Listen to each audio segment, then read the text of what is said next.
bwe tubagamba nti palamenti y'eggwanga wetwogerera yafuuka ekifo kya katemba bye bino bye tuba twogerako njagala kubatwalako mu palamenti na biki ebibaddewo olunaku olwaleero mulaba abakungu b'NRM bye baleeta ku flo ya palamenti mukompeyaringe n'ebyabo abali ku ludda oluvuganya gavumenti bye baleeta njagala ebigambo byange bibeere brief ku kikwatagana ne palamenti ate tuvaawo twolekereko ku bubaka obwaweereddwa omutanda olunaku olw'eggulo ku matikkira ge neero obubaka obwo nkiwa bangi temwategedde wajje bw'abadde bulaga kakati mu vidiyo eno ngenda kwongera okukulambululira nkunnyonnyole obubaka bw'abadde bugenda waani kuba katambi nkayina era nnyongere n'okukulambululira lwaki ba trader beeyiwa ku nguudo okulaga obutali bumativu bwabwe nkuwa omukyala Shamim Malende ng'akunnyonnyola lwaki olwaleero abantu abo beemulugunya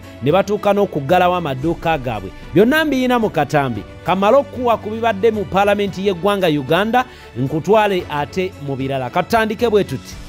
Gangazi Town Council, the local leaders are reporting brutal murders which are taking place due to the high increase of prostitutes in the area.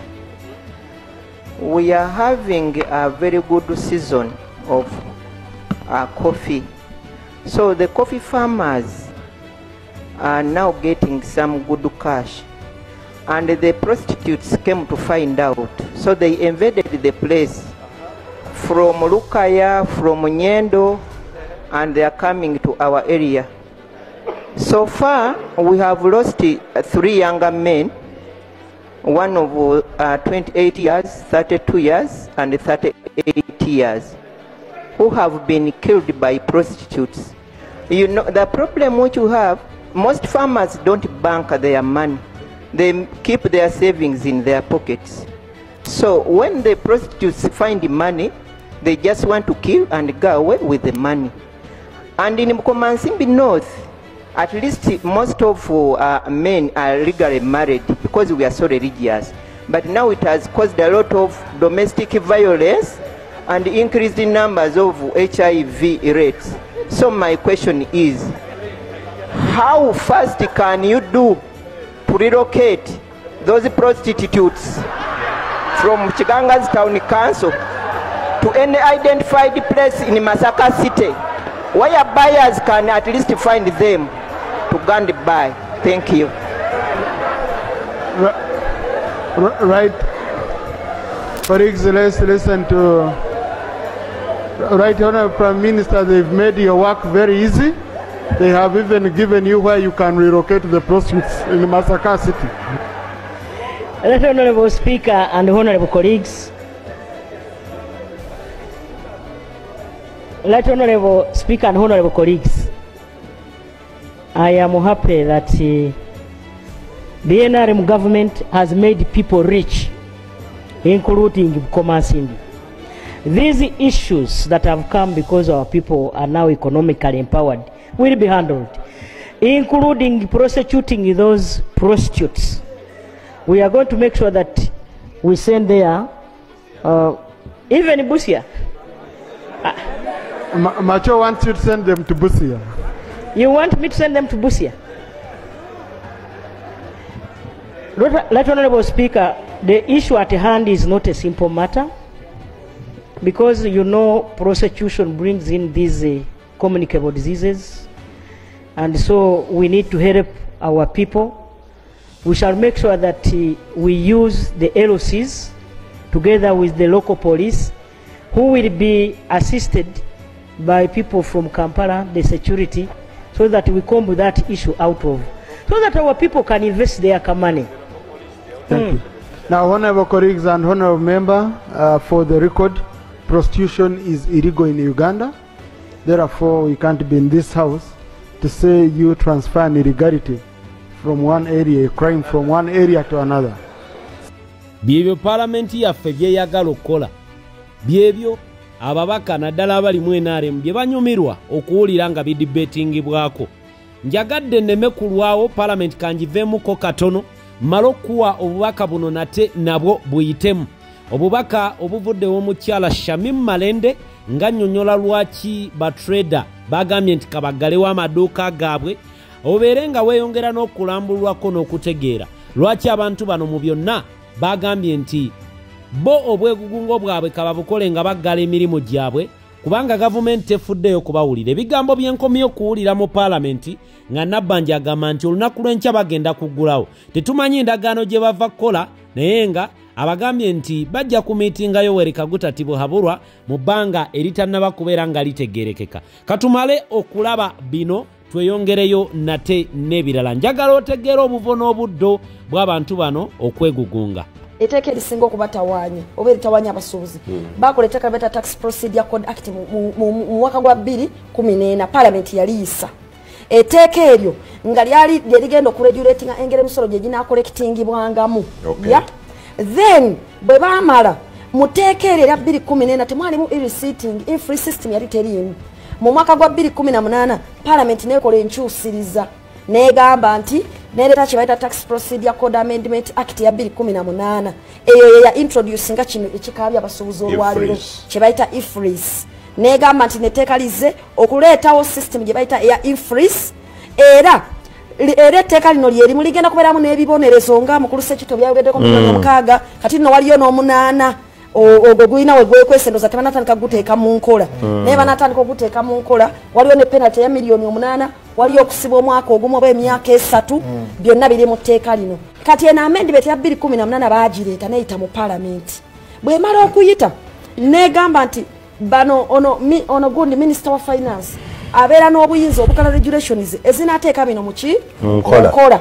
Kakati najja sijja kuyisa mu zino kubanga sections zino 73A1 ye yaleta e-freeze nekulaga nti Commissioner General by section 73A of the amendment ajja gazetting abantu abalina okusasula e-freeze abalina okubeera ku system ya e-freeze era nekulaga mu section 73A3 nti transactions zonna omuntu alina okubeera nga asasula VAT alina okubeera nga aziteeka ku e-freeze ezo just sections naye ekisinga okwewuunyisa bw'ojja ku section 73B ne bateekawo kye bayita penal tax on e-freeze kyetwogeddeko miliyoni 6 mu Sekito zeyayogeddeko zino zoraba ze bayimiriza abantu ezo ne bakucekinga nti toyina receipt ogwo guguno wano guli mu 73B ogwo guva mu ki gukyava mu tteeka lyennyini ya 2018 eryayisibwa Parliament naye kakati bwemala okuguleeta at the same time neteekamu ne currency points ebina ze miliyoni 8 ezo miliyoni 8 ndo zatabana ziteeka mu nkola kuba sinakiwulira naye nga zitambula bagamba nti ezo omuntu yenna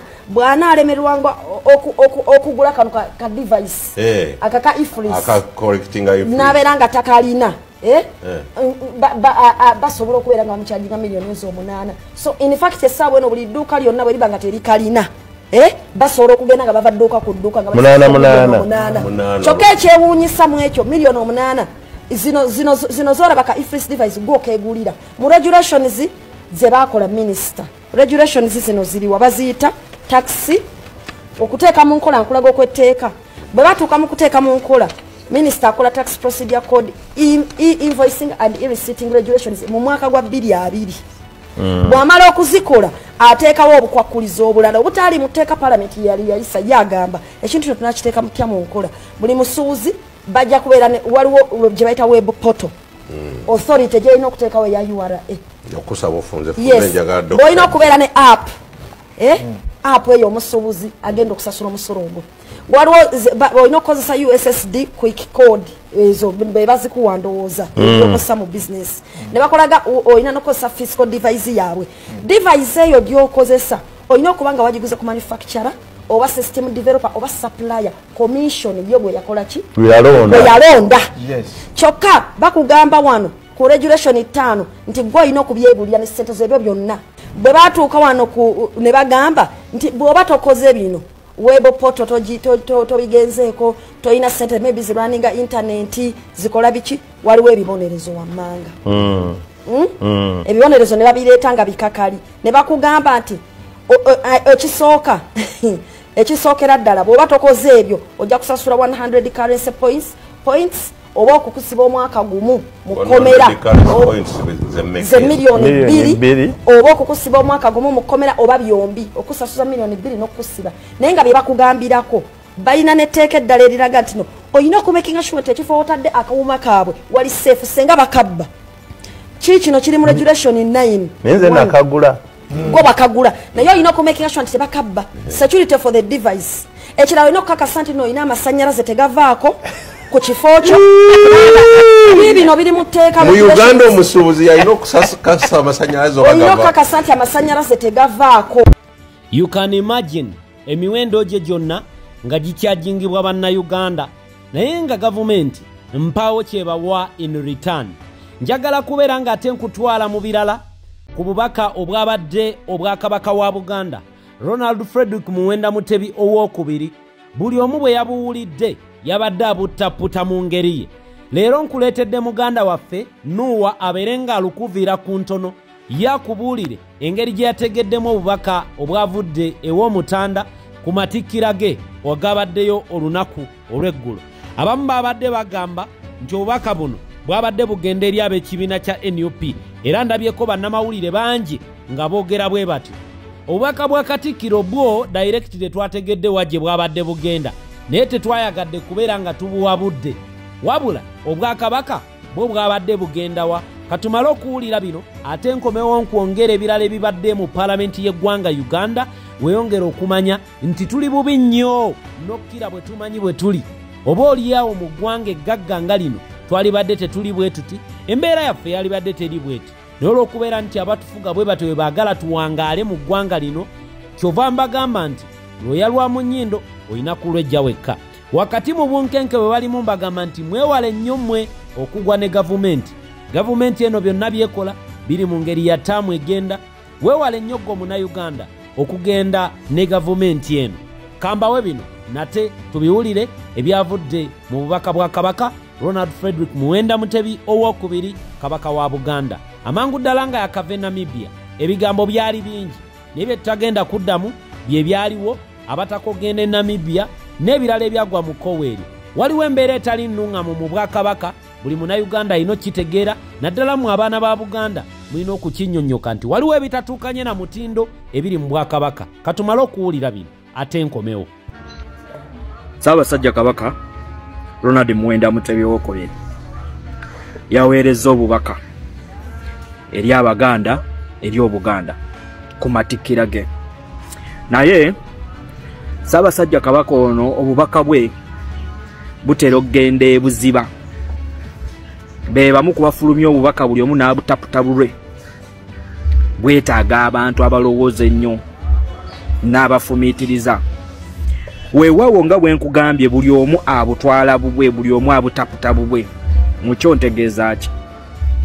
Muno mujja kubaamu bannakigwanyizi abasobola okukozesa obubaka bwa Ssaabasajja Kabaka babuweereze eri abo be bayita balabe baabwe. Okugeza tujja kwesanga kakundi akamu akarwana His Excellency Kyagulanyi Ssentamu Robert nga kakulibwa ab'ebitiibwa banakina DP Block ng'obubaka bwa Ssaabasajja Kabaka babuvuze ne babusindika eri His Excellency Kyagulanyi Ssentamu Robert. Nga bwe nkugambye olw'ebigenderera byabwe nti bo baagala kwekeeka emabega w'Obuganda basobole okulwanyisa His Excellency Kyagulanyi Ssentamu Robert. Naye anyway atudde ku bubaka bwa Ssaabasajja Kabaka. Ebigambo bya Ssaabasajja Kabaka tebiddibwamu era sigenda biddamu. Naye nga bwe Baganda bafaamu tebaataputse message eno tebagitekedde bulungi.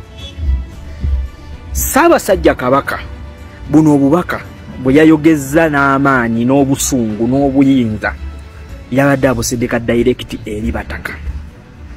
Abataka bano bategeeza kinene nnyo mu Buganda era batambulirwako ensonga. Olwaleero Oweekitiibwa Joyce Nabbosa Sserugwawo bwakeera ku makya n'asitula abataka bano n'abatwala ewa General Museveni. Abataka bano ne basooka basaba General Museveni ettaka alibagulire abawe n'ebiwandiiko ebigenda okukola ku ttaka ebikakasa nti ettaka lyabwe n'emisoso gyonna agibasasulire. Ekyo ne kiggwa mu kaseera k'akazigizigi nga Ssaabasajja Kabaka mukosefu. Abataka bano be bamu nga bakulembeddwa Joyce Nabbosa Sserugwawo senga w'embuga eyaliko minisita ne bagenda ewa Jino Museveni ne bamusaba olukusa ne transport abapakiro gende Namibia okulaba ku nnyinimu nga Katikiro Ssaabasajja Kabaka gwe yakeera ku makya alonda n'amuteekawo mukiikirira oba mukulembererako Buganda. Eggulo limu yabagambye ndi Ssaabasajja Kabaka gyali yadde mukosefu naye ajja tereera ssaawa yonna akomawo ewaabwe. Sebugwawo n'abataka bano ne bakiwakanya ne bagaana. Ku lunaku Katikiro wa Buganda lwata akatambi. Ssaabasajja Kabaka ng'agezaako okwogerako eri Obuganda. Abataka tekyabamalya ne bagamba ffe tugirinnya tugenda. Oba ntegeerekese bulungi. Era ne balinnya bagende Namibia ku Juyani eya Jino Museveni naye nga ne abatutte ye mukyala Joyce Nabbosa Sebugwawo.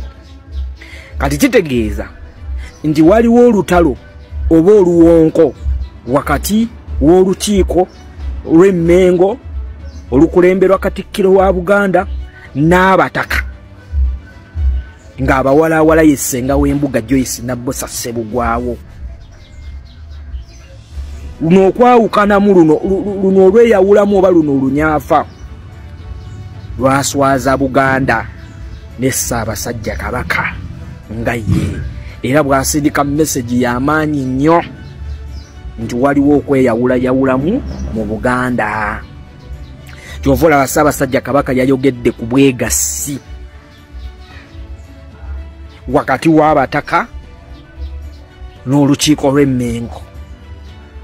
Ebiwaye ebyeyawuddemu mu Buganda wano ebyo bisobola okwabuluzaamu Buganda ne bigikuba ku ttaka. Oba ntegeerekese bulungi nnyo. Weewaawo social media nakyo kizibu nannyinimu bwe yakikoonyeeko omutimbagano naye teweerabira omutimbagano ssaawa yonna guggwako naye bano abataka boolina de anirule bataka abatagambwako nga balaba ne Ssaabasajja Kabaka mu kamwa abo bo nga bakyaliwo mu Buganda wano olowooza bagenda zannya loolo ki era Obuganda bunaasigalawo nga buyimiridde entende. Kati tegeeza ekyo kyekizibu.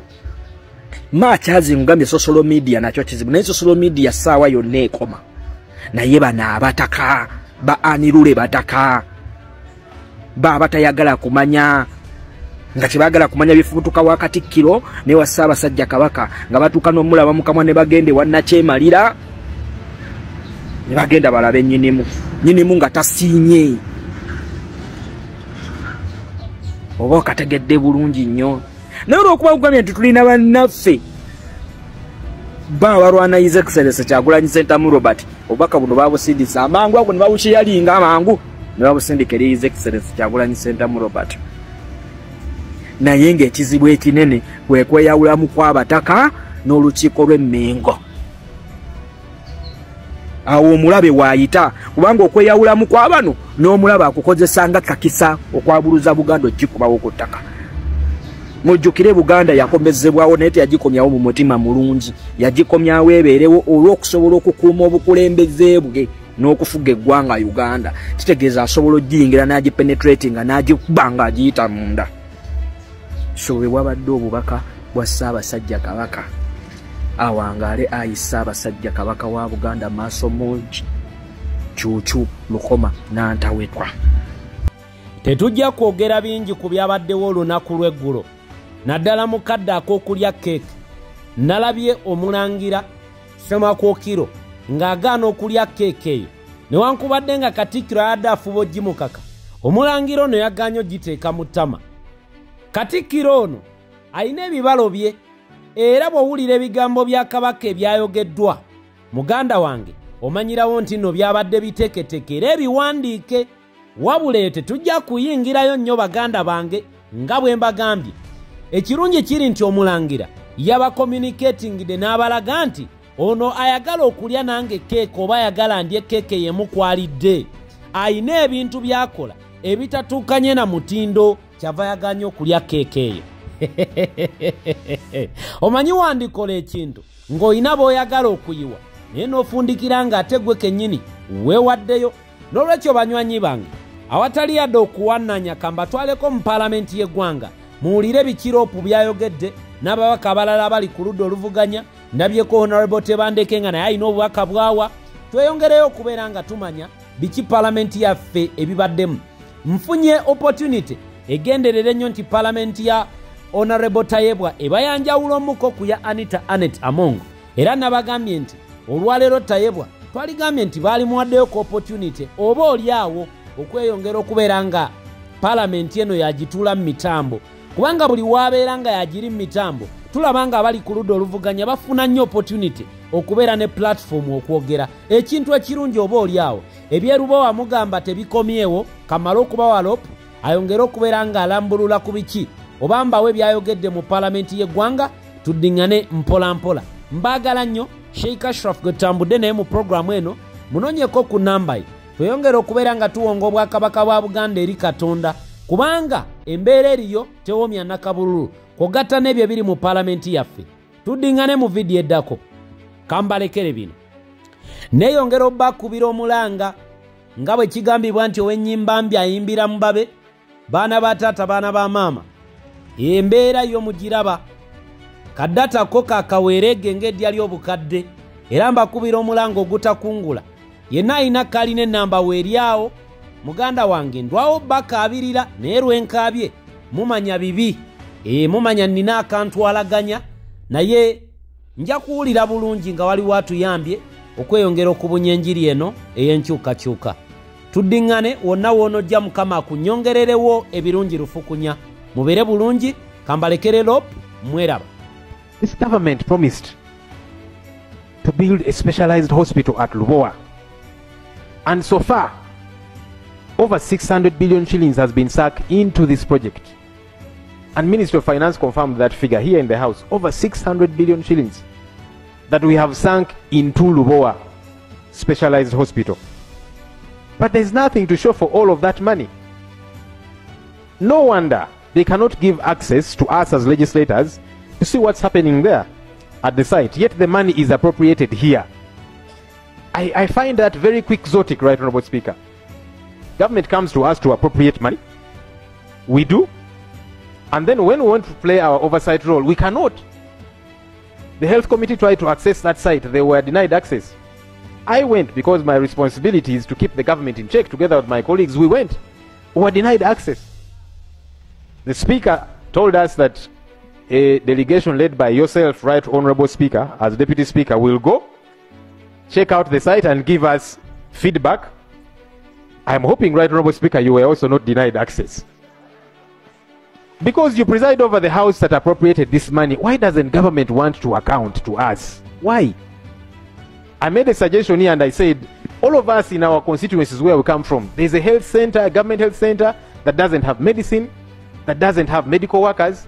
Let's appropriate that money to those health centers because they are operational, as opposed to sinking it into something we don't quite understand.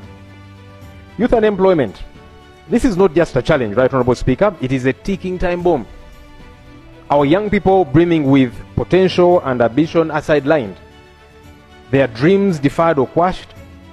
We have reached a distressing point where the absence of opportunity drives our youth into terrifying conditions abroad. Reports of human rights abuses against Ugandans in foreign lands are not just disturbing, they are a call to action. It is our duty to respond and to protect our citizens wherever they may be. We all get these calls from Ugandans abroad. We in the opposition and colleagues in the ruling party, we do get these calls from these Ugandans. And so it's not something outside of our reach. Furthermore, Right Honorable Speaker, the plight of our citizens working overseas, particularly in the Arab world, is taken as if it's very normal and okay to mistreat Ugandans in the diaspora. The government has continuously been urged to take immediate action to recruit labor attachés in major cities and countries where Ugandans are employed. The Ministry of Foreign Affairs must ask these attachés to focus specifically on labor-related issues and to provide technical backstopping and consular support in all our foreign missions. They gave us an update that they did it for some. We want it across. The government's role doesn't stop at levying numerous taxes, but as a sovereign state, it is mandated to negotiate stronger bilateral labor agreements to protect its citizens who are beyond its borders. It's essential to have a bilateral agreement in place before exporting labor to any country. Right Honourable Speaker, we desire a state that empowers the youth with skills and opportunities here at home, transforming potential energy into kinetic achievements in the immediacy. The government must defend the dignity of every Ugandan at home and abroad, and ensuring that their labor rights are not violated. Thank you, Right Honourable Speaker. Right Honourable Speaker, security agencies, more so police, they are using privately owned vehicles in operations during enforcement. These vehicles are commonly termed as drones. And to me, these drones are moving torture centers for suspects. Personally, on Monday 21st of last month, I was arrested and drowned in a drone. Right Honourable Speaker, when a suspect is drowned in the drone, he lies in the masses of the officers who are there. Cannot make any alarm to the outsiders because they enclose it. To my research, I have not found any so-called drone in a government number plate. All of them are privately owned, and at times even the officers who sit in there hold the gun but in their clothes. In civilian clothes. Right Honourable Speaker, my question is, under which circumstances do security officers would wish to apply use of privately owned vehicles vis-a-vis the government vehicles that are budgeted for? Secondly, how does the government ascertain the security of these suspects before they are criminalized from the torture of those officers who are within those so-called drones? Right Honourable Prime Minister. Oh, you know the rules under this time. Please it. Right Honourable Prime Minister. Hello. Give it to your neighbor. Give the question to your neighbor. Thank you so much, Right Honourable Speaker. Right Honourable Speaker, the issue at hand is a security issue. Right Honourable Speaker, you cannot see crime being done like a rat being chased by a cat. There are a lot of things that security sometimes do to avert crime. They can camouflage so that they arrest the suspect. But in this case, Right Honourable Speaker, of the drone vehicles, I request that you allow me, we investigate this and come up with an answer.